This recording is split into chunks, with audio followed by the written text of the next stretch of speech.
Day 5, Part 2. Aya, Daniel and Maida are in the car. Daniel says, here's the story. Melissa had a transplant when she was a kid. Aya asks what type of transplant. Maida jumps in to say yes. It seems she got one of your sister's kidneys. Daniel adds, your mother and your sister were donors. Aya says she never knew this before. And Maida continues to talk to say, your mother's organs couldn't be transplanted after the accident, so Maya's kidneys were transplanted into the young Eve. He then corrects himself to say, sorry, the young Melissa, saying she had kidney failure. Daniel drops the revelation that the intern that was present on the operation was Dr. Hans Clamp. Maida says the doctors that were present during the operation were all surprised, and they kept screaming that the kidney was hot. He adds, it's hard for me to say, but the original was present in Maya. Eve killed the host brain, cultured the kidney, and obtained her own physical body. Aya then what this means for Melissa, and he replies, in this case the immunosuppressant drugs serve to act as a catalyst. In Japan, Eve targeted a girl who had undergone a transplant, a kidney transplant to be exact, and she was taking the same immunosuppressant drugs. This was all done so Eve would have a uterus to plant the fertilized egg. In order to transplant organs, it is necessary for the HLA type to match. It lives symbiotically with other cells, so it's necessary to take immunosuppressants to control the immunity and avoid rejection. Daniel jumps back in, saying while being controlled by Eve, Melissa felt her body change, but she finally got the lead part in the opera. And if she'd gone to a doctor, she would have been told to give up. So in order to avoid rejection, she kept taking the drugs, and after taking so much, Maida jumps back in. He says she was so weak that Eve was able to take over her physical body, and that's how she transformed into mitochondria Eve. Aya comes to the realization that Maya is now the original Eve. However, Maida corrects her, saying in reality, it's Maya's mitochondria. Screen fades out and we move back to the ship. Some men start to talk. Roger, commencing operations, sir. The captain says, finally, the time has come to put our power to the test. The admiral scolds him slightly, saying, don't be so impudent, Lynch. It shouldn't have come to this. The captain asks for forgiveness, but the admiral ignores this and says, calling all fighter jets, we have just received permission to attack. Commence operation, head for the Statue of Liberty. As planned, helicopter team 1 will prepare for plan 2. Team 2 will search and the rest will do their best to impede further advancement.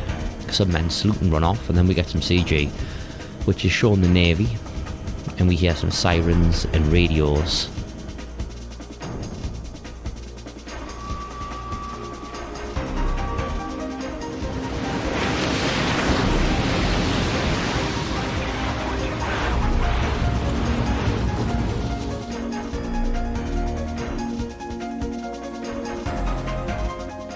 But we'll move back to the car. Daniel picks up the radio and says, what, are you sure? He informs the team that the Navy's made their move. Maida says we can't allow this, and we'll be repeating what happened yesterday with the jets. And again, it's more CG, and its helicopters are flying round and attacking the humanoid. It crouches down and emits a large energy field.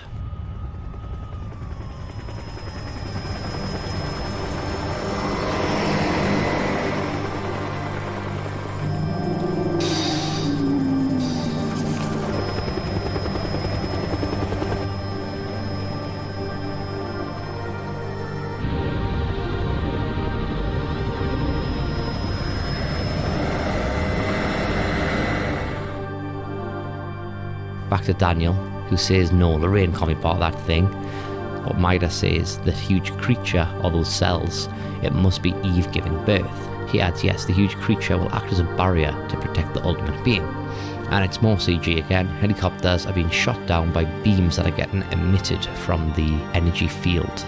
Planes fly in, shoot missiles at it, but the missiles are redirected. The planes are then shot and they explode.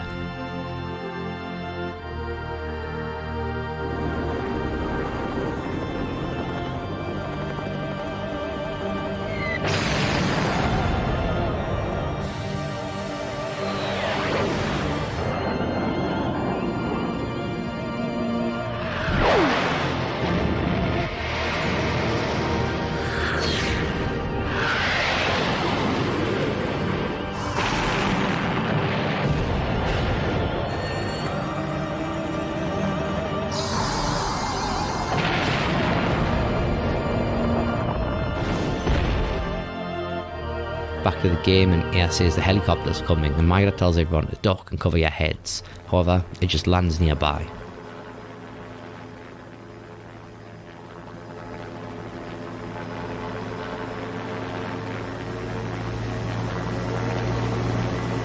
Soldiers run out and they speak to the team, say, "Officer Brer of the NYPD, correct?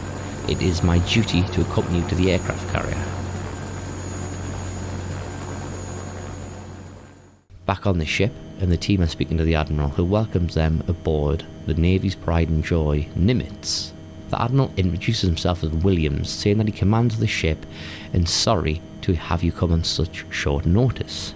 Daniel demands that they better not be putting Air in danger, and the captain starts to attempt to tell Daniel off for speaking to the Admiral that way. However, the Admiral calms him down, saying it's quite alright, Lynch. After all, he is correct. He says you're the only one that can't be ignited by her. I'm asking you to get in our chopper and nuke the creature. Daniel says that Air can't fly a chopper, but Lynch reassures him, saying not to worry, the chopper's been set to auto and she won't have any problems. Myra asks if she just needs to fire from a distance where she can't be ignited. However, the case is that the weapon must be fired in close range in order to work, and of course nobody can get that close or they'll be ignited.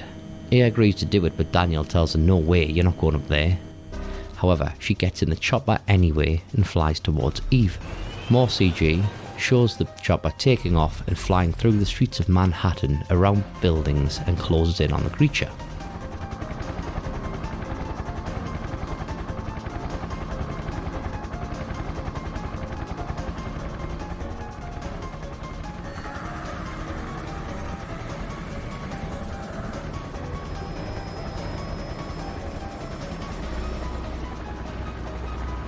Men talk on the radio.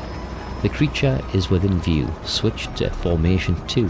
Air asks what's happening, and she's told, from the last battle we were able to anticipate this attack. We're positioned this way for a reason. We see all helicopters stacked together in a line, with Air at the back so she can't be shot. She asks what they mean, and more CG shows the helicopters being blown up from the front one at a time. The men tell her, "We will act as your shield so that you will live to attack the creature." Air protests, but they enter firing range, and she's told to prepare to attack. She says, "Okay, now please move away from me." However, she's told they cannot abandon their duty. CG shows the chopper get closer to the creature, and she says, "This is insane. Since Christmas Eve, I've put a curse on my own body. Why me? Why is this happening to me? I don't understand. But I don't care anymore, because Eve, I'm the one that can destroy you once and for all." She then speaks to her sister, saying, "Maya, I'll end this and let you rest peacefully." Back to the CG, and a missile is fired and races towards the creature, striking it, exploding it everywhere.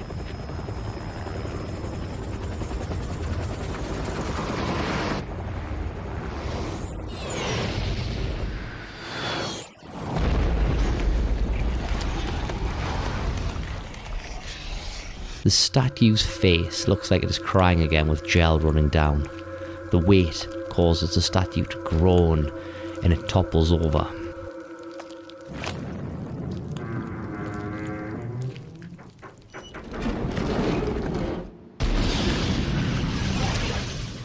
Back on the ship, Lynch says that we did it. Williams says, "Well done, that was magnificent, return to base." However, Air tells him, "No, it's not over yet." In the CG, the chopper has a searchlight and is looking for the remains of the creature. Suddenly, Eve comes out, more warped than ever before.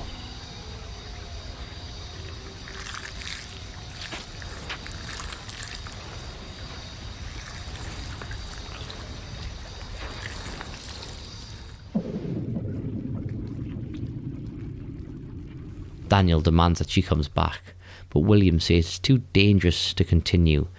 Return to base at once and we will plan. Myra says that he wants to give something to Air if she comes back. However, Williams tells him to forget it. She's already signed off the radio. The CG shows the helicopter flying towards the island. Air puts on a parachute and jumps out of the helo, landing on the island.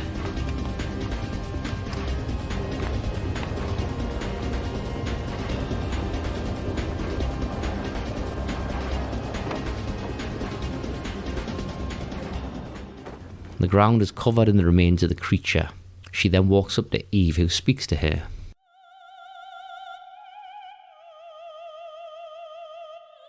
Eve says, "So it was you." Ea then calls Eve Maya. Eve responds saying, "That must be the name of my host. Let me guess, your sister? You have the ability to evolve. Why do you take the side of the doomed species?" Ea tells her humans aren't doomed. If my mitochondria has the ability to evolve, it'll evolve to get rid of you. Eve laughs at her and says, "Why is it that humans kill? Humans kill other creatures, and they even kill their own kind." She's told we have our reasons, and you are a good enough reason for us to kill.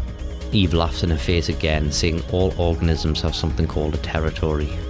This territory is guarded from natural enemies. But until now, humans had no such natural enemy. That is what allowed them to prosper to this point. Your beings must think of your prosperity as history, but you are wrong. We mitochondria have lived within the human being, and we have allowed you to prosper. We have made you create the perfect environment for us. Humans have come to rely on civilization and have lost touch with innate physical abilities. Can't you see it's the perfect scenario? Ea questions this and asks what she's saying, as if humans were alive for the mitochondria's sake. Eve tells her that humans just served as transportation vehicles, and that these transportation vehicles would allow mitochondria to become free again. But now they no longer need the vehicle. From now on, the mitochondria will become human beings, and they will rule the earth. She then floats up into the air and the battle starts. As we're nearing the end of the game, it's quite a hard battle. It's quite long and drawn out. Halfway through, with enough damage caused, Eve laughs and says, "I'll give you points for trying, but enough of this nonsense. Watch and learn what evolution really means." She floats up again and the camera switches, and she's changed to a more human-like shape. Second part of the battle is also quite long, but eventually Ea comes out on top. And Eve says, "I don't understand. You can't be our natural enemy." Back to CG, and Eve seems to bleed from her head.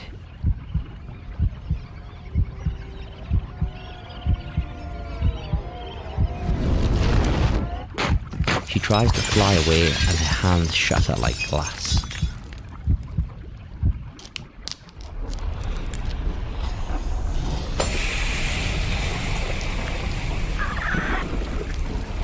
She hits the ground and melts away. Ea then speaks to Eve after she's passed and says, "There must be some mitochondria that went a different type of evolution. Think about it, Eve." We fade out, and that brings us to Day 6, Liberation. We start on CG, and the searchlights on the ship look at the island where the statue once was.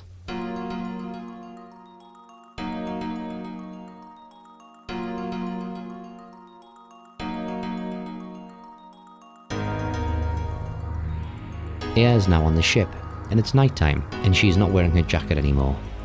Daniel and Maida both shout of Ea. Daniel talks, saying, "You are great." Shows that only my partner can pull this off. Daniel runs up and grabs Ea. Maida says he's relieved that she's back safely. Daniel wants to know why Eve brought others to Statue of Liberty.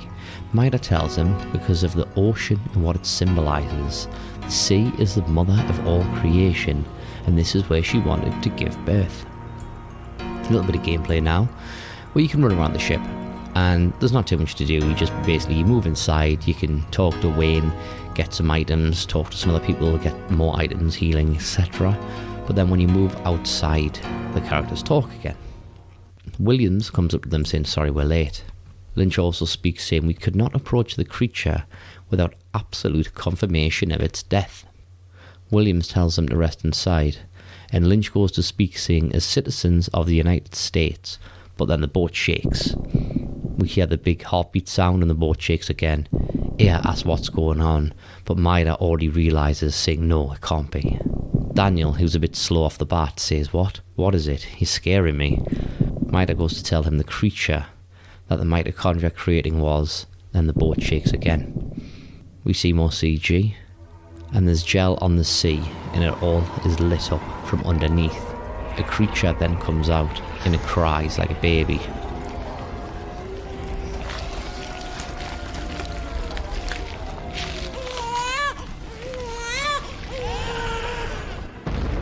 Planes start to explode on the carrier,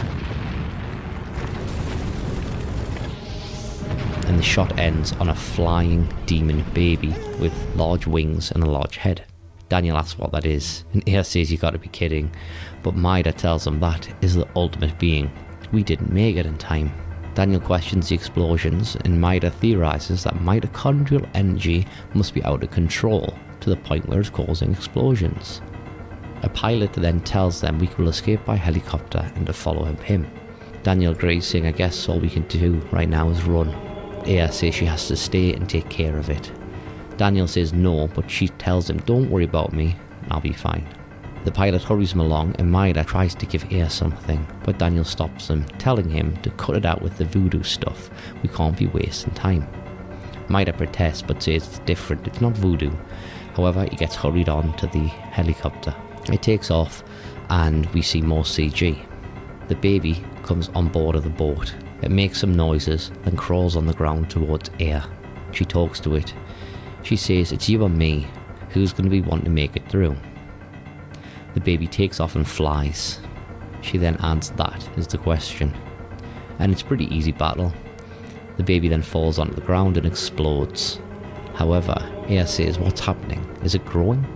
And it's the battle that's part 2, and it's larger and more adult-like. They battle and it splits into 2 parts. The body part and the wings part. You first defeat the wings, and then you defeat the body which explodes. Again, we move on to the 3rd stage, and it's now huge and adult-like. Aya says what? It's still growing? This is the mature being. It's another fight, and it falls to the ground. She says, is it still growing? No, it's evolving. Then the creature changes to a large, almost green-like sea creature. It's transparent and gelatinous. Aya talks to it saying, I know you want to continue living. You are just born after all. But I want to live too, like other human beings.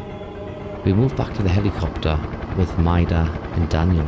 And Daniel says, damn, there's no end to this. Maida tells him if only we could get this to Aya. Daniel questions it and he's told these are bullets with Aya's cells in them.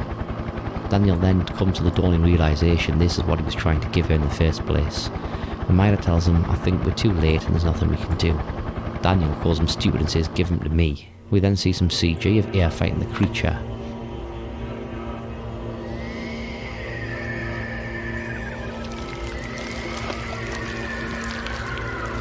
Daniel jumps out of the helicopter and he's falling through the air with no parachute. As he falls, he combusts. When he gets to the right height, he throws the clip at Aya and then falls into the sea where the flames are extinguished. With these bullets equipped, it causes massive damage to the enemy, which means Aya can finish the battle very quickly. We then see some CG where the creature rises around and pulls apart. It hits the ground and the light in its eyes go out.